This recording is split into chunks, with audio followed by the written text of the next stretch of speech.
नमस्कार, मुद्दा देख रहे हैं आप और मैं हूं आपके साथ ज्योति सांगवान। हरियाणा बीजेपी के अध्यक्ष नायब सिंह सैनी का दावा है हरियाणा सरकार ने 9 साल में बिना पर्ची बिना खर्ची नौकरियां दी हैं। सैनी ने पिछली सरकारों पिछली पार्टियों पर नौकरियां बांटने और नौकरियां बेचने के आरोप लगाए हैं। चर्चा नौकरियों को लेकर हम करने वाले हैं। बीजेपी जो दावे कर रही है, सरकार के जो दावे हैं और विपक्ष के जो आरोप है नौकरियों को लेकर चर्चा होगी। एक रिपोर्ट आपको दिखाते हैं।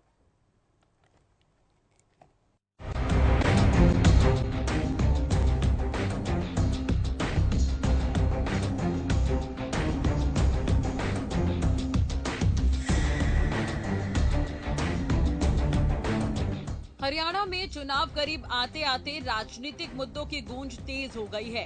सत्ताधारी दल अपनी उपलब्धियां गिना रहे हैं तो विपक्षी पार्टियां सरकार की खामियां बताते हुए सरकार पर हमलावर है।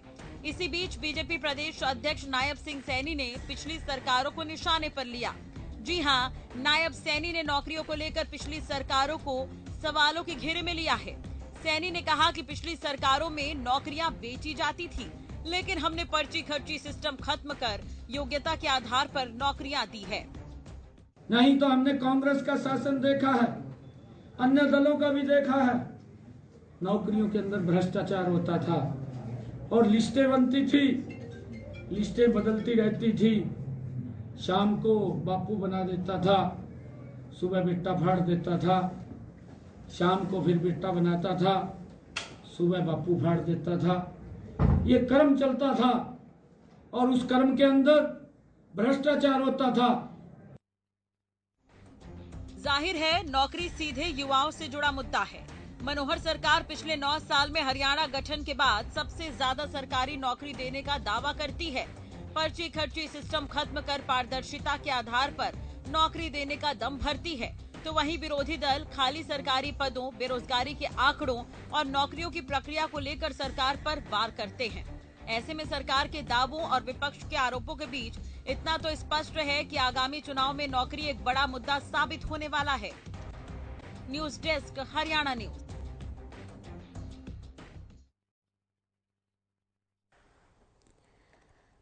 चलिए नौकरियों को लेकर बात करेंगे। कुछ खास मेहमान हमारे साथ जुड़ गए हैं। जवाहर यादव ओएसडी सीएम हमारे साथ जुड़ गए हैं। बजरंग दास गर्ग प्रवक्ता कांग्रेस पार्टी चर्चा में जुड़ गए हैं।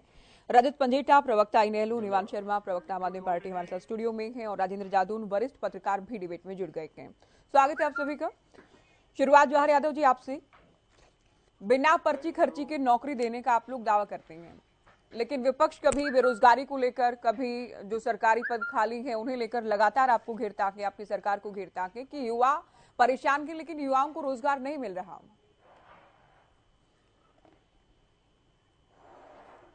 देखिए, किसी भी चीज का किसी सरकार ने कैसा काम किया उसका पैमाना वो जनता होती है जो उसको चुनकर भेजती है। उसका मत सरकार के प्रति क्या है।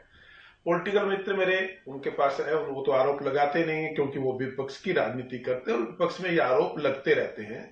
वास्तविकता ये है कि अगर विपक्ष हम पे लगाते हैं कि हमने कितना रोजगार दिया, तो पहले उनको बताना होता है कि हमारी सरकार में इतना रोजगार था, मनोहर लाल जी की जो सरकार है उसमें इतना रोजगार है और इसके कारण हमने ज्यादा रोजगार दिया और मनोहर सरकार ने कम रोजगार दिया। ऐसे कोई आंकड़े प्रस्तुत करे, उसका मैं आपको जवाब दे पाऊंगा। जहां तक लोग कहते हैं कि हमारी सरकार में बिना खर्ची बिना पर्ची, जो हमारे आज के प्रदेश अध्यक्ष माननीय नायब सैनी ने कहा, इसको जांचने का एक ही तरीका है कि ना आप मेरी बात पर, जो दर्शक आपके चैनल को देख रहे हैं, ना वो मेरी बात पर विश्वास करे और ना मेरे विपक्ष के मित्रों की बात पर विश्वास करे। वो ये देखे उनके गांव में, उसके अड़ोस पड़ोस में जो लोग नौकरी लगे हैं, गांव के लोगों का उनके प्रति क्या मत है। क्या वो पढ़ने वाले माने जाते हैं या नहीं जाते हैं? क्या उनकी ऐसी आर्थिक स्थिति है कि क्या वो खर्ची से कहीं नौकरी पा सकते हैं? क्या उनका राजनीतिक रुतबा ऐसा है कि वो पर्ची देकर कहीं नौकरी पा सकते हैं? तो मुझे लगता है, क्योंकि मेरे पॉलिटिकल मित्र को तो मैं इनको तो जितना कहूंगा उन्होंने उस चीज को नकारना है। मैं तो केवल हरियाणा के लोगों से निवेदन करना चाहता हूं कि भारतीय जनता पार्टी की जो खट्टर सरकार है, हम सब 100% गारंटी से कहते हैं कि मुख्यमंत्री मनोहर लाल जी की सरकार में ना जाति देखी जाती, ना क्षेत्र देखा जाता, ना खर्ची का विषय है, ना पर्ची का विषय है। एकमात्र पैमाना है कि जो अभ्यर्थी है, जो नौकरी के लिए पात्र होता है योग्यता के आधार पर उसको नौकरी मिल जाती है। और उसको जांचने का एक ही तरीका है कि पॉलिटिकल लोगों की बातों पे विश्वास ना करके आपके अड़ोस पड़ोस में जो गांव में गुहान में जो नौकरी लगे हैं उनका मूल्यांकन कर लीजिए। अगर उसमें यह लगता है कि बगैर पढ़ने वाले बच्चे नौकरी लग गए और योग्य व्यक्ति रह गए हैं, आज मुझे लोग मिलते हैं अनेकों बार, कई बार ये कहते हैं जी मुझे कोई दिक्कत नहीं है कि मेरा बच्चा नौकरी नहीं लगा, पर जो नौकरी लगे हैं वास्तव में यो योग्यता के आधार पर लगे हैं। और हम पर कोई आरोप बताए कि हमारा कोई बच्चा नौकरी लगा हो, मेरे पास पूरी लिस्ट है, मैं आज उसको पढ़ना नहीं चाहता यहाँ क्योंकि ये विषय आपका चैनल लगातार उठाता रहा है कि कांग्रेस के समय में कैसे मुख्यमंत्री कार्यालय के व्यक्ति के बच्चे नौकरी लग जाते थे, उनके परिवार के लोग नौकरी लग जाते थे, कैसे जो उस समय मेंबर होते थे उनके परिवार के लोग नौकरी लग जाते हैं। तो मेरा तो एक प्रश्न था, जब ज्योति जी जब मैं विपक्ष में होता था, कांग्रेस की सरकार होती थी, तो मैं एक लाइन हमेशा कहता था कि ऐसा क्यों होता है कि जिस राजनीतिक पार्टी की सरकार सत्ता में होती है उस राजनीतिक विचारधारा से जुड़े हुए परिवार के बच्चे यकायक अचानक योग्य हो जाते हैं। अगर हम पर कोई ऐसा, मैं ये नहीं कहता कि कोई हमारे यहां भी योग्य नहीं होगा, एक बच्चा हो सकता है, परंतु अगर भारतीय जनता पार्टी के पदाधिकारी, सीएम ऑफिस के व्यक्ति, सारे भारतीय जनता पार्टी के पदाधिकारी के अगर बच्चे सारे नौकरी लगने लगे तो प्रश्न चिन्ह लगना लाजमी है कि ये पहले और सरकारों में क्यों नहीं लगे। तो मेरा तो केवल कहना है कि इस विषय पे, क्योंकि मुझे पता है मेरे राजनीतिक मित्र बिल्कुल उसको मानेंगे नहीं, उन्होंने चीजें गिनानी है, परंतु मैं आपके चैनल के माध्यम से हरियाणा के लोगों को कहता हूं इस विषय पे निश्चित रूप से मत बनाने चाहिए। हुड्डा साहब की सरकार में आपके आस पड़ोस में कौन नौकरी लगे, चोटाला साहब की सरकार में आपके अड़ोस पड़ोस में कौन सी नौकरी लगे, और मनोहर जी की सरकार में आपके यहाँ कौन नौकरी लगे, तीनों कार्यक्रम में नौकरी लगने वाले लोगों की पृष्ठभूमि, चाहे वो शिक्षा के क्षेत्र की हो, चाहे आर्थिक हो, चाहे सामाजिक रुतबे की हो, उसके आधार पर मूल्यांकन कर लीजिए। आप हमें पास करेंगे तो हम पास मान लेंगे, आप हमें फेल करेंगे हम अपने आप को फेल मान लेंगे, परंतु पैमाना वही है। निश्चित रूप से जब हम गांव में जाते हैं, मुख्यमंत्री के जनसंवाद कार्यक्रम चलते हैं, जहां वहां पर मुख्यमंत्री कहते हैं कि आपके गांव में कितने लोग नौकरी लगे, उनमें से किसी के परिवार का कोई व्यक्ति है, लोग हाथ खड़ा करते हैं। मैं अनेकों जनसंवाद में रहा हूं माननीय मुख्यमंत्री जी के साथ, उनसे ओपनली पूछा जाता है कि भाई बिना खर्ची बिना पर्ची नौकरी है, कोई शिकायत है कुछ है, एक एक व्यक्ति, इवन कांग्रेस के व्यक्ति भी मुझे मिलते हैं, वो कहते हैं कि जी हमारा बच्चा आपकी सरकार में नौकरी लगा है जी। मैं कुछ के नाम नहीं लेना चाहता, विधानसभा में भी माननीय मुख्यमंत्री ने कोट करके कहा कि हमारे साथी नाराज हो गए जी आपने ये मुद्दा विधानसभा में क्यों उठाया, हमारा बच्चा योग्यता के आधार पर लगा। हम भी ये कहते हैं कि बच्चा मेरा हो, चाहे मेरे जो मित्र बैठे हो उनका हो, चाहे किसी अन्य का हो, मनोहर सरकार में लगेगा तो योग्यता के आधार पे लगेगा। जहां तक हम पे आरोप लगता है कि नौकरी कम दी, मैं एक एक सरकार का आंकड़ा रख दूंगा जब आगे डिबेट को बढ़ाएंगे, अगले उत्तर में जो मेरे कांग्रेसी मित्र बताएं कि भाई उनकी सरकार में कितनी नौकरी लगी। जी बजरंग जी कुछ कहना चाह रहे हैं। बजरंग जी, आप पर आरोप है कि जब हुड्डा सरकार में थे आप लोग, कांग्रेस सरकार में थी हरियाणा में, नौकरियां बेचे जाते थे, अब बिना पर्ची खर्ची के मिल रही हरियाणा में। ज्योति जी, इस सरकार ने युवाओं को रोजगार देने के बजाय रोजगार छीनने का काम किया। हरियाणा में बेअताशा बेरोजगारी आपके सामने है। जहां तक कि इन्होंने कितने लंबे चौड़े वादे किए। मोदी साहब ने कहा था आई साल 2 करोड़ युवाओं को नौकरी दूंगा, दे दी नौकरी। एक ये नया नियम लेकर आए, प्राइवेट सेक्टर के अंदर 75% हरियाणा के युवाओं को नौकरी दी जाएगी। जो कानून बनाया वो मतलब ढीला कानून बना दिया। अदालत के अंदर वो टिक नहीं पाया, आपके सामने हाई कोर्ट ने उसके नियम को, जो कानून था वो रद्द कर दिया। आज स्थिति क्या है, लोग बेरोजगारी कैसे फैली, मैं बताता हूं आपको। आप हमारा राज देखिए, 2005 से 2014 तक का ग्राम स्तर के ऊपर छोटे छोटे हजारों उद्योग थे जहां हर सामान बनता था। नमकीन की फैक्ट्रियां, बेकरी की फैक्ट्रियां, साबुन तेल की फैक्ट्रियां, कूलर पंखे की फैक्ट्रियां, यहां तक कि हैंडलूम की फैक्ट्रियां और पिलंग निवास, सब सामान गांवों के अंदर बनता था। और हमारी माताओं को, बहनों को, युवाओं को गांवों के अंदर मेरे जवाहर जी बहुत सीनियर नेता है, बड़े अच्छे प्रवक्ता भी है और सरकार की बहुत अच्छा पक्ष रखते हैं, इस बात को मैं मानता हूं। मगर हर चीज को कोई कमी होगी मैं मानूंगा, ये हमारी सरकार में ये कमी थी, मगर ये मैं आंकड़े से मैं दूंगा क्योंकि मैं इस लाइन से जुड़ा हुआ हूं, व्यापारी लाइन से जुड़ा हुआ हूं।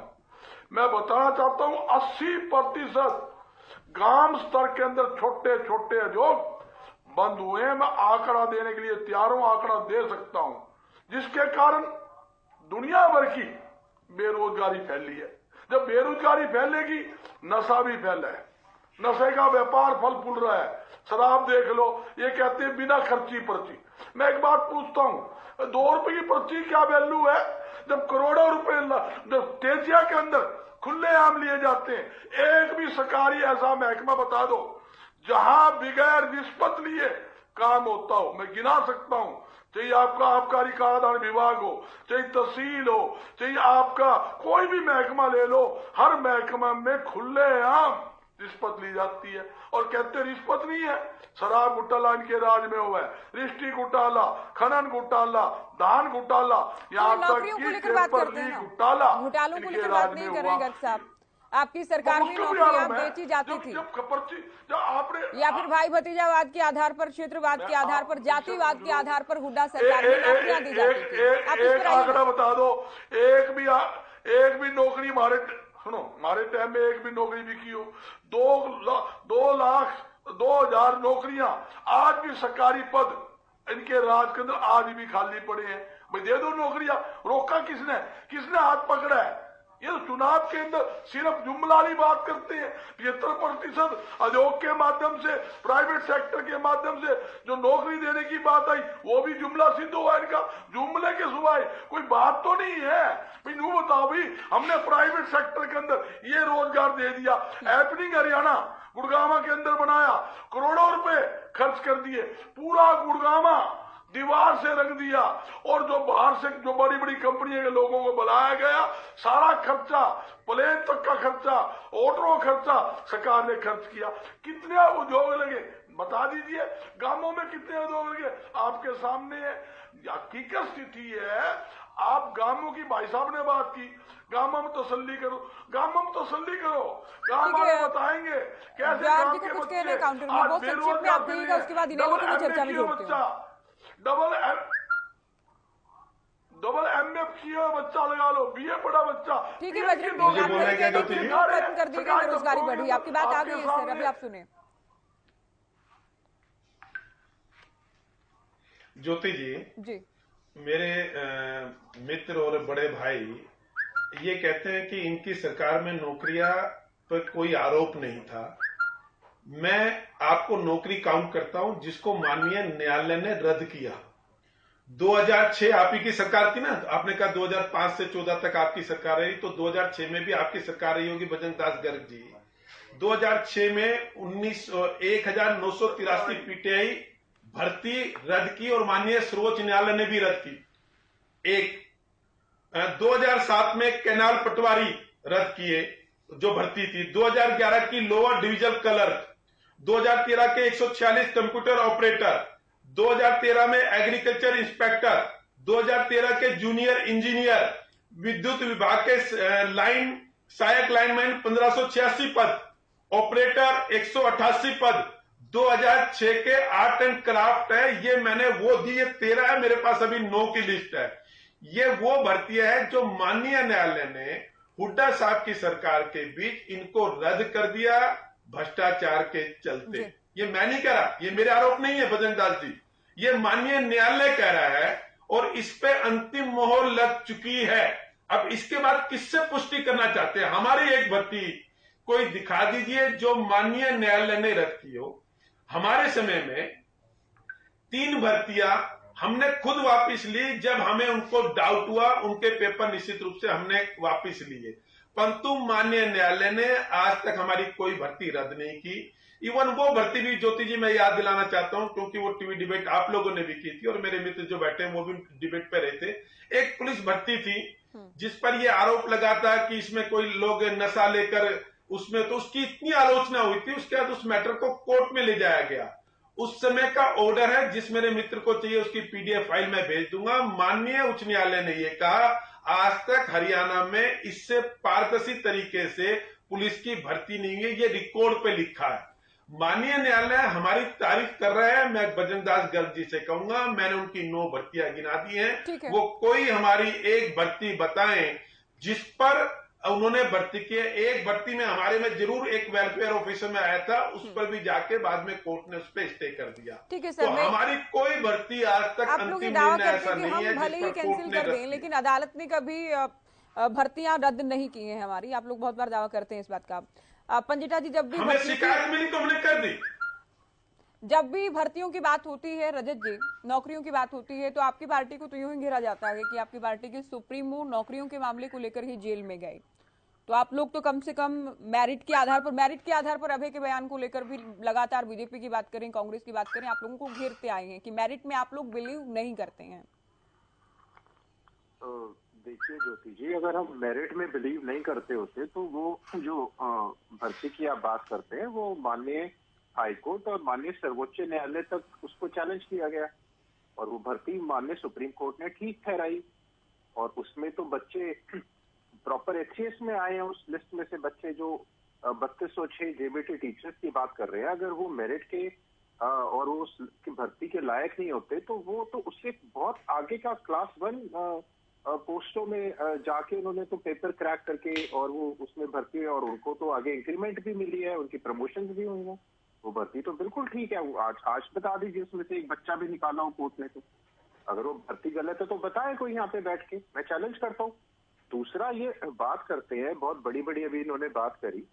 इन्होंने सबसे पहले तो 13,462 पोस्ट तो वो खत्म ही कर दी। उसके बाद ये कह रहे थे कि कोई रद्द भर्तियां बताएं, तो नहर पटवारी की बता देता हूँ, पीजीटी इंग्लिश, पीजीटी संस्कृत, ग्राम सचिव, पटवारी, वेटनरी सर्जन, उसके बाद सुपरवाइज इंस्पेक्टर फीमेल, उसके बाद इलेक्शन तहसीलदार, फायर ड्राइवर, उसके बाद कृषि विभाग की एडीओ और एडीओ एसएडीओ की भर्ती, उसके बाद agriculture development officer division officer की जो मैं बात कर रहा हूँ और जूनियर डिवीजन एग्रीकल्चर ऑफिसर की बात कर रहा हूँ। उसके बाद इन्होंने कहा आलोक वर्मा जो एचपीएससी के चेयरमैन थे, उनकी तो विधानसभा में 5 करोड़ का जो है उसकी बात हुई। वो 5 करोड़ किसके लिए था? वो 5 करोड़ एक एचसीएस के लिए प्रॉपर बात कर रहे थे, जो रेट की बात हुई थी, जो विधानसभा में मुद्दा उठा था। उसके बाद इन्होंने एक जो पुलिस कांस्टेबल वाली भर्ती थी, वहां पे ये एक न्यूज़पेपर की खबर है, ये न्यूज़पेपर में छपा और वहां के एसपी ने उसकी पुष्टि की थी कि 25-25 लाख रुपए के ब्लैंक चेक लिए गए थे। 1 करोड़ में आंसर की जो है वो बिकी थी, 20-20 लाख रुपए उसमें एडवांस लिया गया था। जहां तक एचपीएससी वाली बात है, उसमें एक रेवेन्यू क्लर्क राहुल नाम के व्यक्ति ने की बात हुई है, जो फिंगरप्रिंट तक स्कैन करने का जुगाड़ रखता था। ओएमआर शीट को बार बार जो है स्कैन करने का काम किया गया था।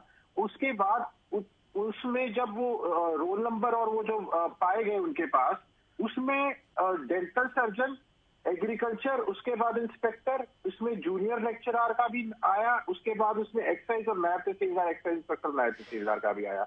ये बात तो तब है जब 25 करोड़ रुपया हरियाणा की सरकार केवल सीक्रेसी में खर्च करती है।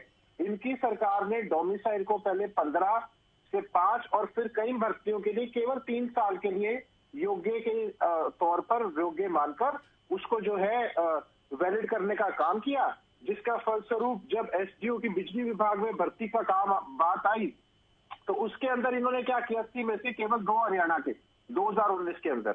फिर 2019 में ही अगर देखिए तो एचसीएस 1/3 बाहर के।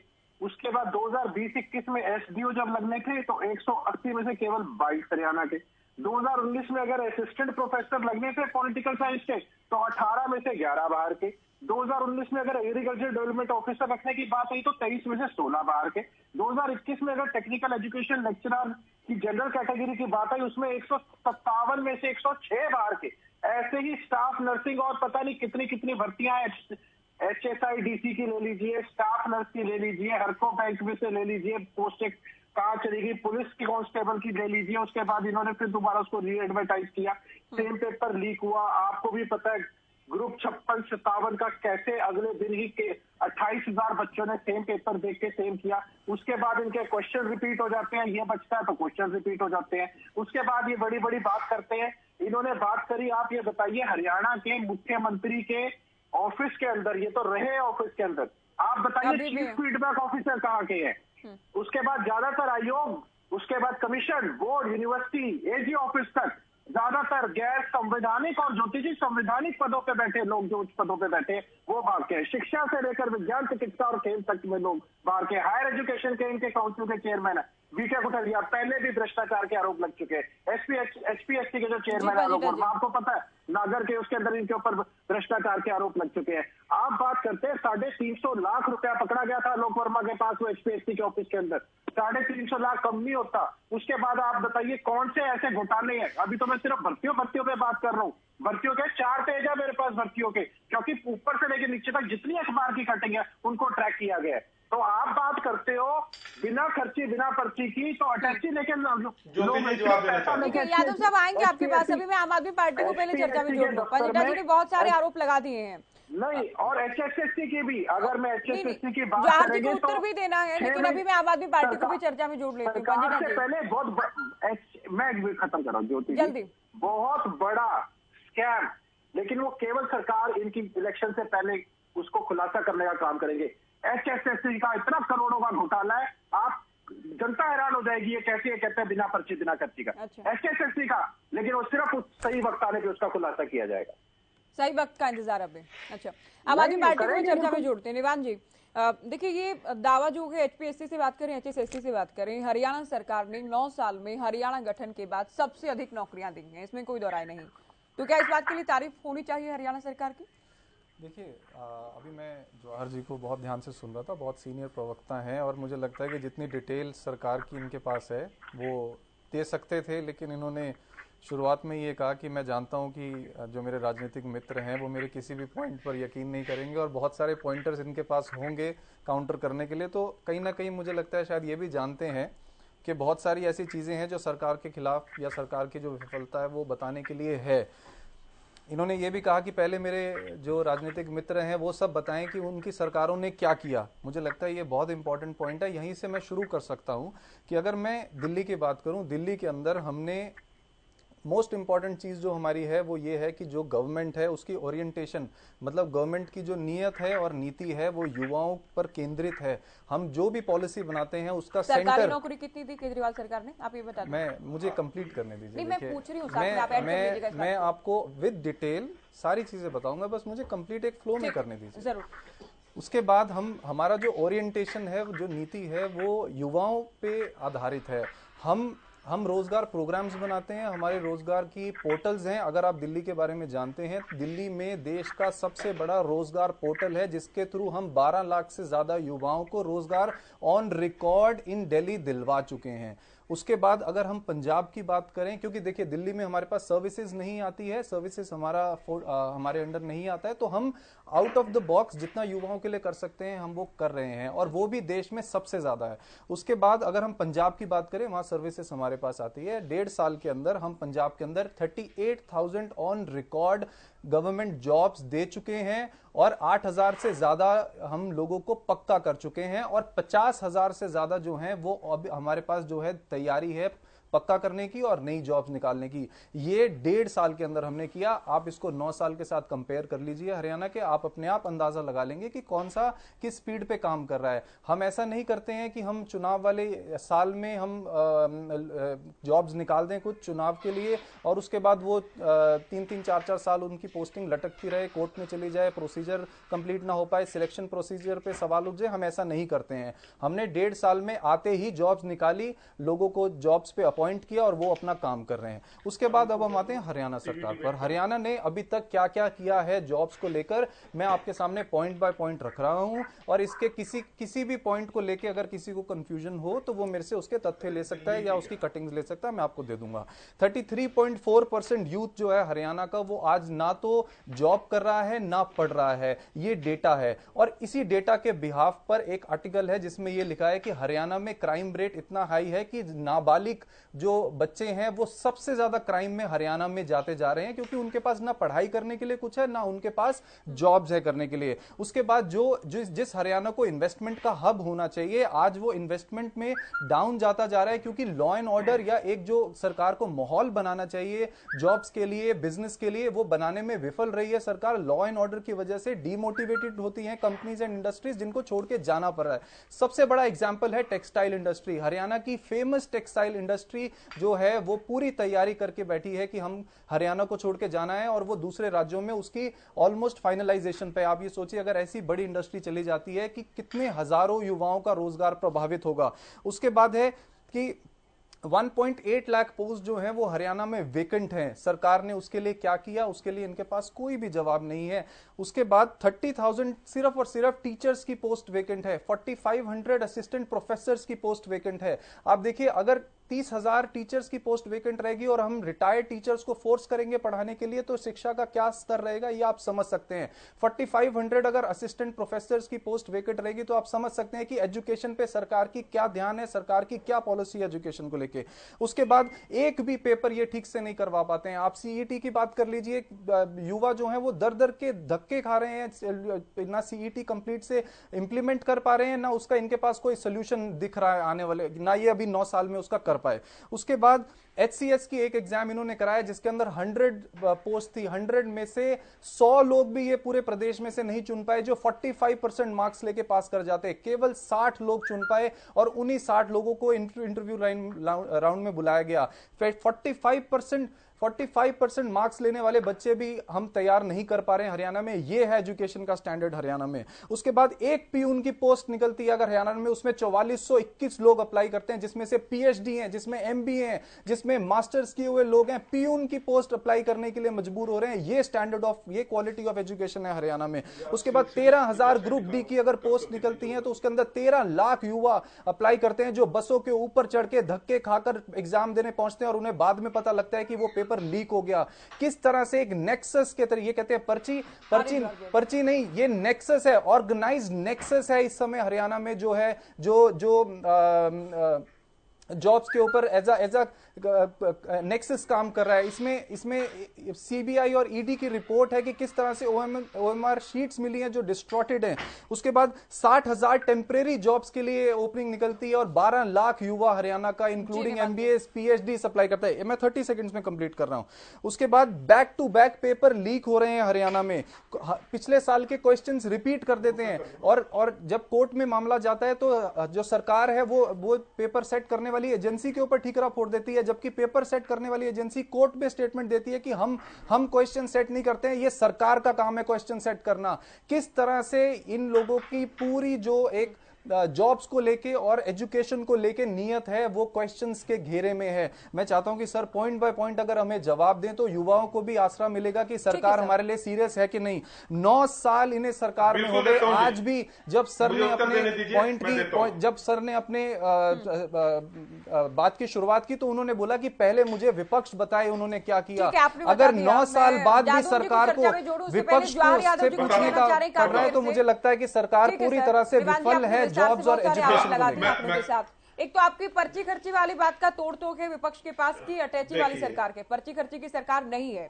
पेपर करवाने की जो प्रक्रिया के वो भी सवालों के घेरे में है, पेपर लीक हो जाते हैं और भर्ती रद्द किए जाने की बात पंजेटा जी की ओर से भी कही गई। ऐसा है, देखिए इनको इसलिए गंभीरता से नहीं लिया जाता। कांग्रेस के प्रवक्ता कहते हैं कि हरियाणा की भर्ती को लेकर CBI ने और ED ने भी अपने को इनको कहा है, ये रिकॉर्ड पे इन्होंने कहा है। CBI ED ने कब कहा, मैं इनको लीगल नोटिस भेज दूंगा, ये प्रूव कर देंगे। उसके अलावा मेरे मित्र ने ये कहा कि कोर्ट में एग्जाम का पेपर सेट करने वाली एजेंसी ने ये कहा कि ये काम एजेंसी का पेपर सेट करना एजेंसी का काम नहीं होता, ये सरकार करती है। और मेरे मित्र ने ये आरोप लगाया कि कोर्ट में ये जवाब दिया। मेरे मित्र, इसके लिए भी मैं आपको लीगल नोटिस भेजूंगा, इसका उत्तर आप दे दीजिएगा। अब मेरे मित्र कहते हैं कि पंजाब में 38,000 नौकरियां इन्होंने 1.5 साल में दे दी है।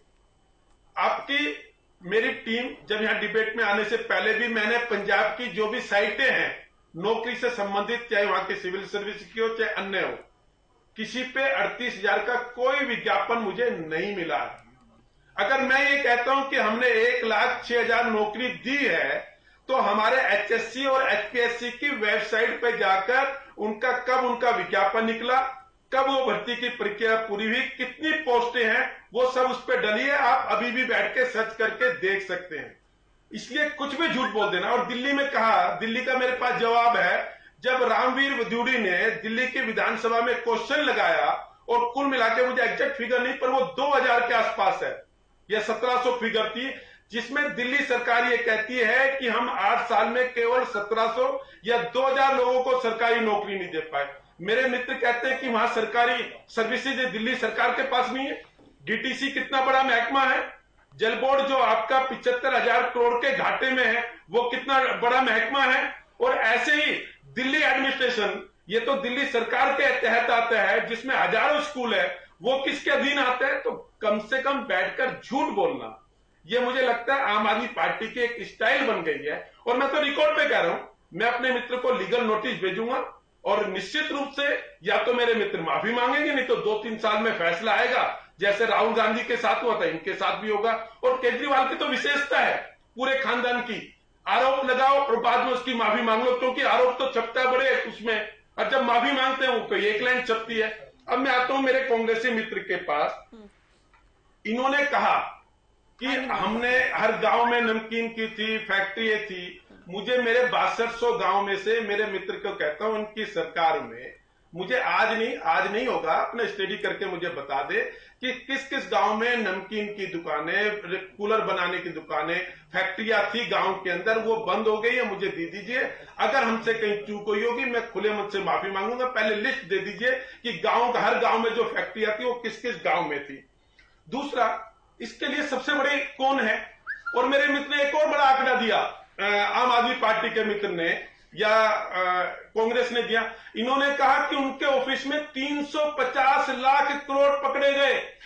ये मेरे शायद कांग्रेसी मित्र कह रहे थे, वो कह रहे हैं कि चेयरमैन के ऑफिस में 350 लाख करोड़ पकड़े गए, जो कि देश का भी बजट नहीं है, इतना बड़ा अमाउंट इन्होंने एक चेयरमैन के उसके ऑफिस में पकड़ा हुआ दिखा दिया। तो इन लोगों को कोई गंभीरता से लेता नहीं है जब आप बगैर फैक्ट्स के लेते हैं। मैंने अगर कांग्रेस सरकार की नौकरियां बताई, और मैं अपने मित्र को भी कहूंगा, जिस तरह से मेरे क्या नाम है इनेलो के मित्र ने कहा था, और जिस तरह से मेरे इनेलो के मित्र ने कहा, एक मिनट, अरे मैं आपको नहीं कह रहा, अरे सर मैं आपको नहीं कह रहा, मैं इनेलो के मित्र को कह रहा हूं, एक मिनट रुके, अरे मैं आपके बीच में नहीं बोला था ना, अरे मैं आपके बीच में नहीं बोला था, मेरे बात बोलो, मेरे बात बोल लेना सर, आप इतने सीनियर व्यक्ति हो, मेरे बात बोल लेना। अरे सर बजरंग जी साथ अरे सर गलती हुई मुझसे, अरे जे मैं उनको, अरे सर रुकिए एक सर, मैं आप मेरे से कुछ गलत निकला होगा, मैं बता दूंगा आपको, 1 मिनट रुकिए सर, रुकिए। मैं अपने इनेलो के मित्र को कहता हूं, इन्होंने शायद 350 का कहा, उन्होंने 50 भर्तियां बता दी। जब मैंने कहा, इन्होंने कहा जी कोर्ट ने इनकी भर्तियां रद्द कर दी। मेरे मित्र, आपसे भी मैं बात करूंगा, आपने 25-30 भर्तियों को बताया कि जो आपने कहा कि ये कोर्ट ने भ्रष्टाचार के चलते ये भर्तियां रद्द की, इसका जवाब भी मैं अपने मित्र से लूंगा। निश्चित रूप से हम जो फैक्ट्स पे बात करें वो सच्चाई के साथ करें। इनको भी मैं लीगल नोटिस दूंगा। ये जो इन्होंने 30-35 रिकॉर्ड पे चीजें आ गई है, 30-35 इन्होंने मेरे इनेलो के मित्र ने कहा कि ये भर्तियां कोर्ट ने रद्द की है, इसका जवाब ले लेंगे, कोर्ट ने रद्द की होगी नहीं की होगी। और इसका जवाब भी ले लेंगे कि जो मेरे आप आदमी के मित्र ने कहा था कि एजेंसी ने ये कहा कि पेपर बनाना सरकार का काम है, एजेंसी नहीं बनाती है। तो मुझे लगता है कि कुछ दिन का इंतजार कीजिए। ठीक है सर, आपने सबसे बड़ा नहीं, तीनों पार्टियों के प्रवक्ताओं के उत्तर आपने पैमाना बताया था सबसे। और दूसरा एक और उत्तर जवाब मैं देना चाहता हूं सर ने डायरेक्ट, एक लास्ट लाइन। हाँ, मेरे आम आदमी पार्टी के मित्र ने, मैं उनका स्वागत किया, इन्होंने कहा कि ईडी और सीबीआई ने भी हम पर आरोप लगाए हैं। चलो, आप ईडी और सीबीआई का सम्मान कर रहे हैं, अच्छी बात है। आपके 3 मंत्री ईडी और सीबीआई ने पकड़ के अंदर कर रखे हैं। भ्रष्टाचार के चलते आपके 3 मंत्री, आप भारतीय एजेंसियों का सम्मान करते हैं, मुझे अच्छा लगा। मैं जवाब देना पत्रकारिता में चर्चा में अभी नहीं जोड़ पाई हूँ, बहुत समय जा चुके हैं। आपके मंत्री मैं समझ रही हूँ आपको कुछ कहना है। जादून जी की ठीक बात आपसे पूछेंगे। जादून जी, देखिए, इस बात को स्थापित करने का प्रयास पिछले कार्यकाल से ही किया जा रहा है कि हम काबिलियत के आधार पर, योग्यता के आधार पर नौकरियां दे रहे हैं, हम जाति क्षेत्र के आधार पर नौकरी नहीं दे रहे हैं। आज नायब सैनिक की ओर से फिर से रिपीट किया गया। देखिए, ऐसा है कि पिछली सरकार से ही जो है, मनोहर सरकार के पिछले कार्यकाल से ये था कि मेरिट के आधार पर नौकरी देने का सरकार जो है सिस्टम डेवलप कर रही है, और इस तरह की जो संस्कृति थी पर्ची खर्ची वाली, उसको समाप्त कर दिया गया है। तो ये तो ठीक है कि चलिए मान लेते हैं कि पर्ची खर्ची का मामला समाप्त हो गया, लेकिन जिस तरह के सवाल उठते रहे हैं, कुछ मुद्दे भी इस तरह से तर्कसंगत तरीके से आते रहे कि पेपर रिपीट हो गए, पेपर लीक हो गया, तो कोई दूसरा परीक्षा में बैठ गया तो बायोमेट्रिक नहीं मिल रही है, मैच नहीं कर रही, कोई उन्होंने जो है किसी दूसरे का लगा दिया। तो इस तरह का जो है, अब इस सरकार को जो है ना, एक दोष मुक्त भर्ती का नारा लेना चाहिए। कई तरह के सुधार कार्य सरकार करती रही है कि हम कर रहे हैं, और ये ठीक है कि हम ये भी मानने को तैयार हैं कि सुधार कार्य ये कोई एक दिन में नहीं होते, वो एक लंबी प्रक्रिया है, और उसके पूरी तरह से 100% रिजल्ट आने में टाइम लगता है। लेकिन सरकार को अब एक नारा अपना जरूर सृजित करना चाहिए कि दोष मुक्त भर्ती, इसमें किसी तरह का दोष नहीं है, कोई पेपर लीक नहीं, कोई क्वेश्चन रिपीट नहीं, कोई जो है दूसरा परीक्षा में नहीं बैठा, कहीं कुछ और नहीं, तो किसी तरह का, या वो मार्कशीट खाली मिल गई, कुछ इस तरह के जो बहुत सारे मुद्दे समय समय पर आते रहे, और इतनी फेरिस्त उनकी लंबी हो गई है कि कई बार याद रखना ही बड़ा मुश्किल होता है कि कहाँ किस भर्ती में क्या क्या हो गया। लेकिन सवाल यह जरूर है कि कहीं ना कहीं उंगलियां उठती रही हैं और दोष कुछ दिखाई देते रहे तर्कों के आधार पर, तो वो सरकार को जो है दोष मुक्त भर्ती का नारा देना चाहिए। हालांकि सरकार का दावा है कि हमने सरकारी नौकरियां पिछली सरकारों से ज्यादा दी, 1,10,000 नौकरी दे दी, पिछली सरकार के 9 साल में उससे कम नौकरियां दी गई थी, कुछ हजार में ही दी गई थी। तो सरकार जो है, वैसे ये दिखाई दे रहा है कि कुछ करने का प्रयास कर रही है और सुधार भी कर रही है, लेकिन सरकार को 100% रिजल्ट पर आना चाहिए कि दोष मुक्त भर्ती करना। पर्ची खर्ची का चलिए कि मान लेते हैं कि पर्ची खर्ची खत्म हो गई, लेकिन दोष मुक्त नहीं हुई है। कहीं ना कहीं ऐसे मुद्दे आते रहे, नुक्ते सामने आते रहे हैं, जिससे लगता है कि कहीं ना कहीं गड़बड़ी हो रही है।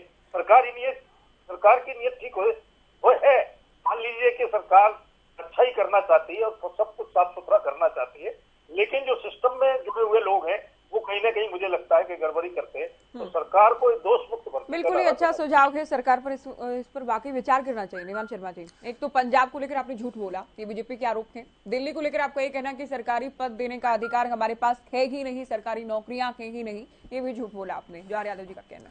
देखिए सर, अभी सरकार में है तो इनके पास पावर है, ये बोल सकते हैं, ये लीगल नोटिस भी भेज सकते हैं, कोई बात नहीं। लेकिन हमने जो भी रखा, अगर मैं कोई आपको स्टेटमेंट दे रहा हूं या मैं आपको कोई आंकड़े दे रहा हूं तो मैं भी बहुत जिम्मेदारी से दे रहा हूं। ये देखिए, ये नोटिफिकेशन है पंजाब सरकार का, मैं आपके साथ शेयर कर दूंगा। इसमें है regular recruitment letters distributed by AD since 1/4/2022, department of agriculture 342, department of animal husbandry 505, ऐसे करके पूरी लिस्ट है और टोटल है 36,796। ये मैं आपकी नॉलेज के लिए शेयर कर दूंगा। दूसरी बात इन्होंने कही कि मैं लीगल नोटिस भेजूंगा, कि इन्होंने बोला कि जो एजेंसी है उसने कोर्ट में कहा कि हम पेपर सेट करने में हमारा रोल नहीं होता। सर, मैंने जो भी आपको ये बताया, ये नेशनल एजेंसीज की रिपोर्ट है, किसी नेशनल न्यूज़पेपर की रिपोर्ट है, ये मेरी बनाई हुई कहानी नहीं है। अगर आप मुझसे मांगेंगे तो मैं आपको इन न्यूज़पेपर्स की रिपोर्ट दे दूंगा। आप उन न्यूज़पेपर्स को लीगल नोटिस भेज सकते हैं जिन्होंने ये छापा। हम तो नेशनल न्यूज़पेपर को कोट कर रहे हैं सर। नेशनल न्यूज़पेपर में अगर लिखा है, तो आपने कहा कि उस एजेंसी ने कहा, मैं हमारे पास सोर्स ऑफ इंफॉर्मेशन या तो नेशनल ऑथेंटिकेट न्यूज़पेपर होगा, मैं नेशनल न्यूज़पेपर को कोट करूंगा। अगर आपको फिर भी डाउट है, मैं आपको नेशनल न्यूज़पेपर भेज दूंगा, आप उसको जांच कर लीजिएगा। अगर आपको फिर भी गलत लगता है, उसके अंदर ये लिखा है कि किस तरह से जो OMR शीट्स हैं वो डिस्टॉर्टेड हैं। क्या आप इनकार कर रहे हैं इस बात से? मैं तो सिर्फ आपसे इतना पूछ रहा हूँ सर, OMR सीधी सी बात सर, है मैं कि बोलना एजेंसी ने चाहता- कहा कि मैं- पेपर मैं बनाने जो का कहा- काम सरकार का सरकार का है, हमारा मैं- नहीं है। ये मेरे पास आर्टिकल है, ये मैं तो आपसे शेयर कर ये रहा तो हूं। कहा ही कैसे जा सकता है? अरे- सवाल तो ये भी अपने आप में। नहीं तो फिर क्यों अरे नहीं किस- इतनी देर मैं तक उत्तर एजेंसी देना के चाहता खिलाफ हूं। एक्शन लिया गया? मैं जवाब देना चाहता आप हूँ। बताइए। जवाहर यादव जी अभी जवाब अभी देना माफी चाहता हूं। नहीं ज्योति रवि जी, माफी मैं के जवाब साथ देना में चाहता हूं। कांग्रेस देर तक एजेंसी बजरंग का दास जी एक्शन को क्यों समय नहीं नहीं लिया मिल गया? पाया अभी। बजरंग दास जी आएंगे सर आपके पास, आप दीजिएगा उत्तर। जजमेंट पढ़िए। अरे आपने कहा कि उस एजेंसी ने कहा। इसको फॉलो कर अब मैंने भी आपने पूछा कहा ये कि कि कौन एजेंसी ने एजेंसी कब ने कहा, कहा? एजेंसी ने कब कहा कि सरकार का काम है पेपर केजरीवाल मत बनाना? बनो। हमने आपसे आप वो केजरीवाल इन्फॉर्मेशन मत शेयर बनो। की है। अगर आप आपको इस केजरीवाल मत इन्फॉर्मेशन बनो, से आपत्ति है तो मत आप बनो। इस न्यूज़ आपने एजेंसी कहा के कि ऊपर कोर्ट में केस कर एजेंसी ने दीजिए कहा। कि उन्होंने ऐसा कैसे छाप दिया। हमने तो हमें अरे सोर्स ऑफ न्यूज़ जो एजेंसी का सुप्रीम आपने जो ये कहा कोर्ट कि का उस एजेंसी ने सर जो जिसने कोर्ट पेपर का सेट करना आपका था पूरा उसके अंदर उसने ऑर्डर कहा लिखा झूठ हुआ मत। या कोर्ट के अंदर आप डिस्कशन केजरीवाल लिखी मत हुई है, बनो, हमने मेरे मित्र न्यूज़पेपर में पढ़ी प्रतिमान है मत वो। बनो। मेरे मित्र आप केजरीवाल प्रतिमान मत बनो। और दूसरी बात इन्होंने बोला, केजरीवाल इन्होंने प्रतिमान कहा मत बनो कि मित्र। इनके 3 मंत्री आपने ये ईडी और कहा- सीबीआई की वजह आपने से ये जेल कहा में कि हैं। कोर्ट में सबसे बड़ा आपने ये घोटाला जो कहा- हुआ है वो हरियाणा में हुआ है अरे शराब आपने का ये घोटाला। कहा कि कोर्ट आपने में देखा एजेंसी कि ने किस कहा। तरह से नहीं, डिरेल हो जाएगा। से ये 24 देखिए, लोग मर गए। ये- हम विषय पर भी बात क्या करेंगे। वहाँ जवाहर पे यादव जी CBI अभी नहीं सुनिए, आनी चाहिए? आपने जो हम कहा CBI और आपका पुलिस सवाल आगे को आगे कि हरियाणा आपने में तो भी आके नहीं जांच नहीं करें। आम आदमी पार्टी से कैसे- सवाल ये था कि क्या आपने किस पिछले तरह उत्तर से में कहा कि judicial एजेंसी ने process अदालत को में कहा कि politically हमारा use काम किया नहीं जा रहा है। है। क्या ठीक है, क्या आप- जुडिशियल प्रोसेस को आप रुकिए पॉलिटिकली अभी, यूज निवान करना शर्मा सही है? जी। हम तो सवाल कर अरे रहे हैं। शर्मा जी अभी रुकिए आप। ये- बजरंग दास जी, अपनों को करीबियों को नौकरियां देने के आरोप भी हैं, जो नेता कांग्रेस के होते थे या बड़े नेताओं के करीबी होते थे, भाई भतीजावाद के आधार पर भी, भाई भतीजावाद के नाम पर भी बहुत सारी नौकरियां आप लोगों ने दी हैं। साथ ही आपने जब ये कहा कि सवाल कब उठी तो जवाहर यादव जी की ओर से बताया गया कि कौन कौन सी नौकरियों को रद्द किया गया अदालत की ओर से, वो भी लिस्ट बताई गई। ज्योति जी, हमारे राज्य के अंदर नौकरियां हमेशा मेरिट के हिसाब से मिली है। और जहां तक कि ये कहते हैं इनके राज देख लो, 30 से ज्यादा पेपर इनके राज में लीक हुए हैं। पेपर लीक घोटाला पंजेटा जी कुछ पूरे दिखा रहे देश हैं के अपने अंदर फोन से। हरियाणा फेमस है पेपर लीक घोटाले। वो पेपर लीक घोटाले के नाम से ये बात करते हैं। दूसरे इन्होंने साथी ने कहा है कौन से गांव के अंदर कौन सा उद्योग बंद हुआ। मैं कहूँ हरियाणा में लगभग एक गांव नहीं कह रहा मैं, लगभग गांवों के अंदर पंडित जी, आप अपने समय में बताइएगा, अभी क्लियर नहीं दिख रहा आप क्या दिखा रहे हैं कौन से। मैं लिस्ट में मैं बता रहा हूँ जो जवाब दे रहा हूँ उनके बाद तो जवाब दिखा। लगभग गांवों के अंदर छोटे छोटे उद्योग बंद हुए हैं। इनको अभी पता है लोगों बेरोजगारी कैसे फैली हरियाणा के अंदर, इसलिए तो बेरोजगारी फैली है। मांग रहे हैं कौन कौन से गाँव में थे, बता दे क्या क्या उद्योग थे बजरंग दास जी, कुछ गाँव के नाम तो बताइए। एक गाँव मैं सुन लो जी, मैं बता रहा हूँ आपको। आप ले लिए सुंडाबाद गांव, बाल समझ ले लो, बुलाक ले लो, पनियार ले लो। सुन लो मेरे साथी सुन लो। 128 आप मुझे सुन तो लो जुआर जी सुन लो मेरी बात, मेरे साथी सुन ले। आप सुनने मादा रखे करो, मैं आंकड़ा समेत दूंगा कि आप मुझे नोटिस देना। आप कह रहे हो ना 128 गवारगम की फैक्ट्री कांग्रेस के राज के अंदर लगी। सुन लो मेरी बात, आज आपके राज के अंदर 4 फैक्ट्री हरियाणा के अंदर गवारगम की रह गई। 4 फैक्ट्री जहां केमिक जो पाउडर बनता है गवार का, जो पूरे मेडिसिन के अंदर काम आता है, देश विदेशों के अंदर जाता है, वो फैक्ट्रियां किसने बंद करवाई, किसके राज के अंदर बंद हुई? आपके राज के अंदर बंद हुई। कॉटन के उद्योग, और छोड़ो मैं बड़े उद्योग की बात कर रहा हूँ, कॉटन के उद्योग हरियाणा से उठकर राजस्थान के अंदर चले गए। सर गांव के उद्योग नाम दे सकता हूँ, सुन तो यार, सुन तो गांव की भी दे रहा हूँ आपको मेरे साथी। सुन अरे सर एक गांव की जो 5-5, 6-7 फैक्ट्रियां थी, आपने कहा कि आपकी सरकार में वो फैक्ट्रियां बता दीजिए, बंद कब हुई वो बता दीजिए। जुआर जी आप आपके समय में जुआर जी में बोलना नहीं था, मैं सुनता रहा। आपने बार बार कांग्रेस का नाम ले, जबकि कांग्रेस ने कोई बात नहीं की। सुन तो लो गांव का नाम सुन ले, बाल समुद्र का नाम सुन लो, सुंडाबाद सुन लो, बुढ़ाक सुन लो, पनियार सुन लो, यहाँ तक कि सातरोड़ सुन लो। जो आपने तो अपने आसपास के बजरंग दास जी, आपने तो अपने आसपास के सारे गांव के नाम गिना दिए। बिल्कुल मेरा नमकीन वाली मैं सुनो मैं नमकीन की फैक्ट्री कौन कौन सी गांव में बंद हुई? मेरी बात मेरे साथ सर, नमकीन बनाने वाली कौन कौन से गांव की फैक्ट्री बंद हुई? कूलर अरे बनाने वाली कौन कौन से गांव की फैक्ट्री जवाहर बंद जी हुई? इनको बताने दीजिए आप। जवाहर जी सुन लो साबुन की फैक्ट्री कम से कम कपड़े धोने वाली साबुन की फैक्ट्रियां लगभग बंद हुई है। तेल बनाने की फैक्ट्री, यहाँ तक कि सब बनाने की फैक्ट्री। आप ये मान रहे हैं कि हर एक गाँव में आपने चूंकि अपने आसपास के लोकल जो गाँव है हिसार के सबके नाम बता दिए, आप ये मान रहे हैं कि हर एक गाँव में कोई ना कोई फैक्ट्री थी, कोई साबुन की फैक्ट्री थी, कोई नमकीन की फैक्ट्री थी, कोई तेल की फैक्ट्री थी 2014 से पहले? बिल्कुल। और मैं आज एक बात और है, जो माता बहनें नौकरी करती थी, काम करती थी, और जो युवा काम, उनके लिस्ट दे सकता हूँ, उनका रिकॉर्ड दे सकता हूँ, और वो कह सकते हैं। चलिए आप जवाहर यादव जी को भेज दीजिएगा, ये जो भी रिकॉर्ड गया, जो भी नाम गया। पंजिटा जी अपनी फोन स्क्रीन पर बहुत देर से कुछ दिखा रहे हैं। पंजिटा जी, एक तो जवाहर यादव जी कह रहे हैं कि आपको लीगल नोटिस वो भेजेंगे। आपने जो नौकरियों को लेकर कहा अदालत ने रद्द की, बाकायदा आपने ये कहा, इस पर जवाहर यादव जी को आपत्ति है? देखिए, जवाहर यादव जी को मुझे लगता है सुनने में कोई दिक्कत हो गई, या मुझे लगता है कि मेरी बात को अच्छी तरह समझ नहीं पाए। मैंने सिर्फ 350 लाख रुपया कहा है। जी करोड़ आपने, हाँ, इस आंकड़े को लेकर दरअसल कहा, राइट।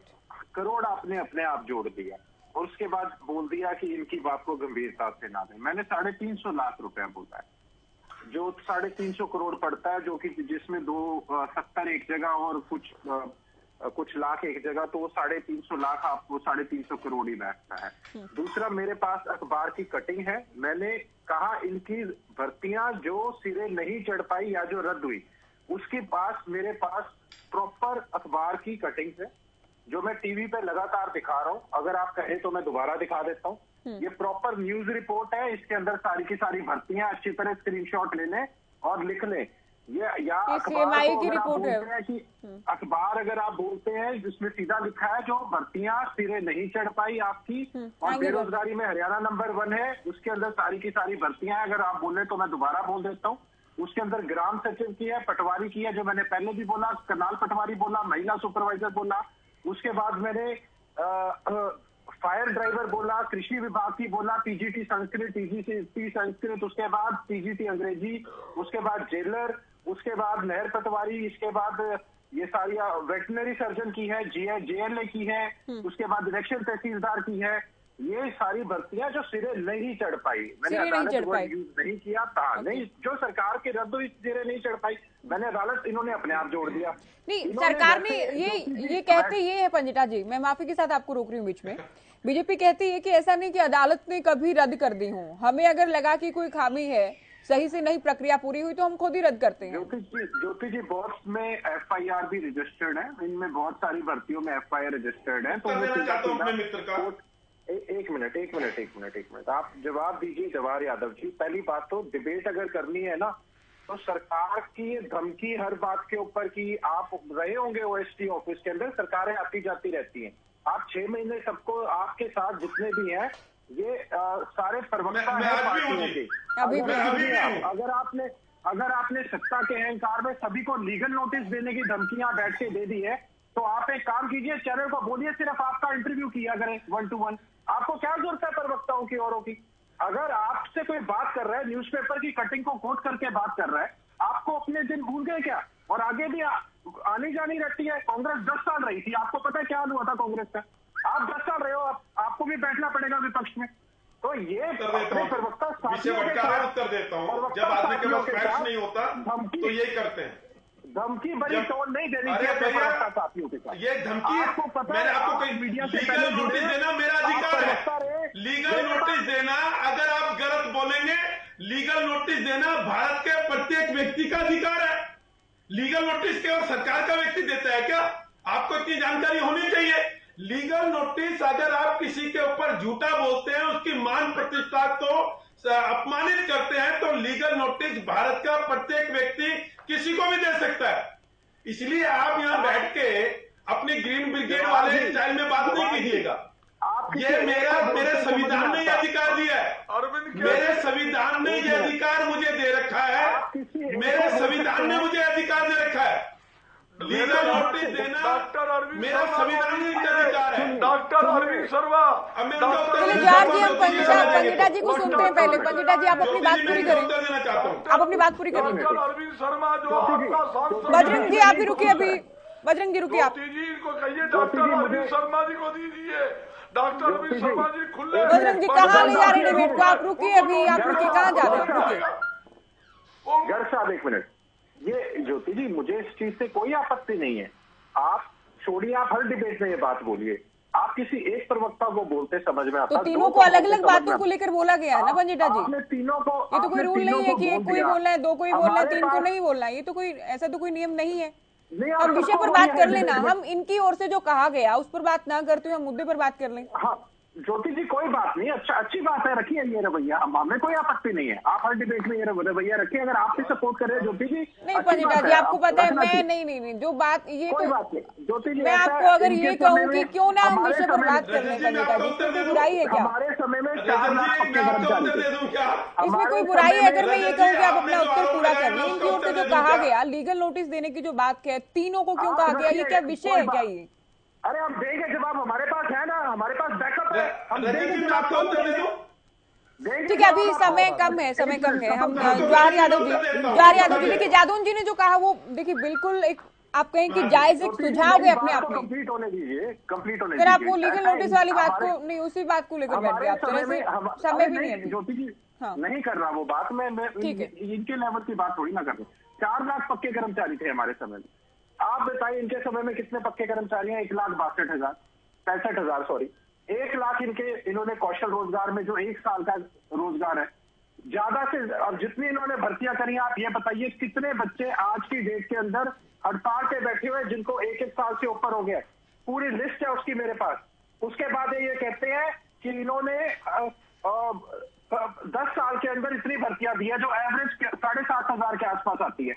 हमने इंडस्ट्रियल फोर्स के अंदर भर्ती करी, कोई जिक्र, हमने पुलिस कांस्टेबल। ठीक है पंजिटा जी, सर माफी के साथ टाइम नहीं है बिल्कुल भी। जवाहर यादव जी का जो सुझाव था कि दोषपूर्ण जो नौकरियां के या भर्तियां के जो प्रक्रिया के उस पर सवाल उठते हैं हर बार, पेपर लीक हो जाना, सवाल रिपीट हो जाना, फिर आप लोग खुद रद्द कर देते हैं, तो विद्यार्थियों को या अभ्यर्थियों को बहुत इंतजार करना पड़ता है।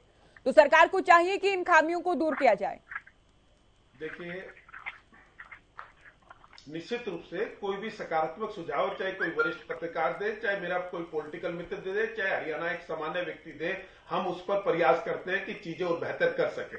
अब मैं अपने इनेलो के मित्र ने कहा कि जी, वो कहा कि 3.5 लाख करोड़ नहीं है, वो 350 लाख करोड़, इन्होंने 350 करोड़ रुपए इन्होंने कहा कि आंकड़ा गलत है, जवाहर को सुनने में दिक्कत हुई, ये 350 करोड़ है, मैं 350 करोड़ की फिगर मान लेता हूं।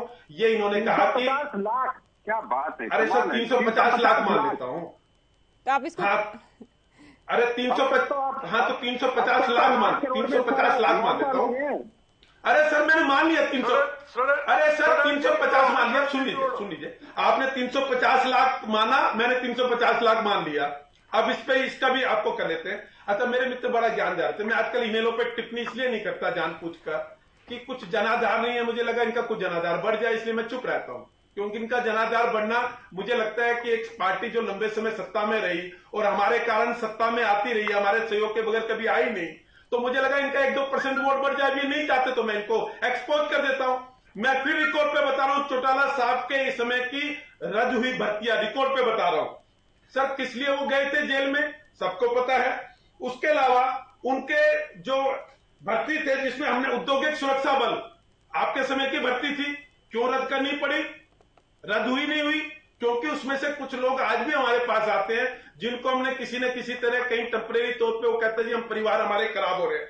पुलिस इंस्पेक्टर भर्ती इनकी रद्द हुई, डिप्टी फॉरेस्ट रेंजर भर्ती इनकी रद्द हुई, 150 सहायक जो सब इंस्पेक्टर थे वो चौटाला साहब के समय के भर्ती हुए, रेणु पटियारी इनकी भर्ती बंद हुई, और 60 पोस्ट आबकारी और कर्मधारी निर्धारण, ये भर्तियां भी चौटाला साहब की रद्द हुई। और चौटाला साहब के लिए मैं फिर कहता हूं, बुजुर्ग आदमी हमारे मुख्यमंत्री रहे, व्यक्तिगत रूप से मैं सम्मान करता हूं, और फिर मैं कहता हूं मुझे अच्छा लगता है कि इनेलो का वोट परसेंट 1-2% बढ़ जाए, इसलिए मेरे निशाने पे आप है ही नहीं, इसलिए मैं आज आपको इसकी छूट दे रहा हूं कि आरोप लगाओ, हरियाणा की जनता तय करेगी। और मेरे मित्र ने कह दिया कि ये आरोप इन्होंने नहीं लगाया, इन्होंने तो अखबार में पढ़ा है, अखबार में आ गया। आप बताइए कि रिकॉर्ड पे आते रहे, फिर मैं बताऊंगा कितनी भर्तियां रद्द हुई या नहीं हुई। निवांश शर्मा जी, आखिरी कमेंट आपका। मैं ये जानता हूं कि सर एक चलो ये तो अच्छी बात पोस्ट है पर आपके है लिए। सरकार में, तो आई एम श्योर कि अगर वो मुझे बिजी भी आप दिख होंगे, रहे तो हो मैं तो उनका अच्छी काम बात है। और थोड़ा आसान कर देता हूं। सर ने जो मुझसे ईडी की वो बोला था कि मैं इस पे लीगल नोटिस भेजूंगा, ये देखिए द ट्रिब्यून की हेडलाइन है, in Haryana recruitment scam ED finds 28 OMR sheet tampered with. ये देख लीजिए, और सिमिलर टाइम्स ऑफ इंडिया में भी है, आप इन दोनों एजेंसीज की देख सकते हैं। हम तो सर यही नेशनल एजेंसीज की रिपोर्ट्स पढ़ते हैं, उसी से इंफॉर्मेशन मिलती है। अगर सर, सारी ED एजेंसीज सर, गलत ED छाप की रही वेबसाइट पे हैं तो दिखाइए। आप उनको भी लीगल नोटिस अरे भेज ED सकते हैं। के दूसरी वेबसाइट बात, पे दिखाइए। दूसरी बात सर, एक अब सेकंड, आप बचने का रास्ता आपने ढूंढ नहीं लिया। नहीं, मैं अब आप न्यूज़पेपर को सर कोट मैं करने कंप्लीट लगे कर हैं। दूं। उसके बाद सर, इन्होंने आप कहा न्यूज़पेपर अरविंद को केजरीवाल कोट जी की मत बात कीजिए, करी सर ED के ने। स्टेटमेंट मैं दिखाइए। आपको ऑन रिकॉर्ड एक और चीज बताने वाला हूं सर। सर एक और डेटा दे रहा हूं, प्लीज स्टेटमेंट दिखाइए सर। सर, एक और डेटा मैं आपको दे रहा हूं स्टेटमेंट दिखाइए सर। मैं झूठ आपको मत एक और बोलिए, वो भी मैं मत आपको बोलिए। वो भी मैं, क्योंकि देखिए आप समय ED और सीमित है, मैं वो भी CBI भेजूंगा। दिखाइए। मैंने पढ़ा है, मैं आपको वो भी भेजूंगा। एक मैंने wind up कोई का भी time डेटा हो गया। यहाँ पे ऐसा कोट नहीं जो किया जो आप किसी न्यूज़पेपर ऑथेंटिकेट को कोट नेशनल मत कीजिए। एजेंसी का डेटा ना हो। आप ED मैं ऑन और रिकॉर्ड CBI आपको ये के बात फिर स्टेटमेंट बोल रहा हूँ। दिखाइए। और दूसरी बात ED सर, और आपने CBI अरविंद स्टेटमेंट केजरीवाल जी दिखाइए। की बात की। केवल देश में केजरीवाल इकलौती की सरकार है झूठ दिल्ली बोलना। सरकार जो मुनाफे का बजट प्रदूषण पेश के करती मामले है। में, अरविंद जैसे केजरीवाल ही केवल प्रदूषण के एक नेता मामले में हैं वो जिन्होंने एक्सपोज देश हुए। को ये बताया है कि जैसे सरकारें प्रदूषण प्रॉफिट में के चल मामले सकती में हैं। अरविंद केजरीवाल एक्सपोज हुआ। हम करोड़ों के घाटे में जैसे सरकार नहीं चला रहे प्रदूषण सर, के हम मामले में प्रॉफिट में एक्सपोज सरकार हुआ। चला रहे हैं। हमने माफी युवाओं के मांगना। लिए रोजगार दिल्ली में माफी जनरेट मांगना। किया है। हमने माफी पंजाब झूठ में बोलना, ऑन माफी रिकॉर्ड मांगना। रोजगार दिया है। सर, मैंने झूठी आपको झूठ दिखाया बोलना, डेटा में, माफी ये भी मांगना। आपको भेज दूंगा। ठीक है, मुझे बहुत ये शुक्रिया लगता है आप लोगों का, कि यादव 9 जी, साल पंडिता जी, बजरंग जी, जादून जी, सभी का बहुत शुक्रिया। आप लोगों ने वक्त दिया और चर्चा हमने नौकरियों को लेकर की। फिलहाल दीजिए इजाजत, नमस्कार।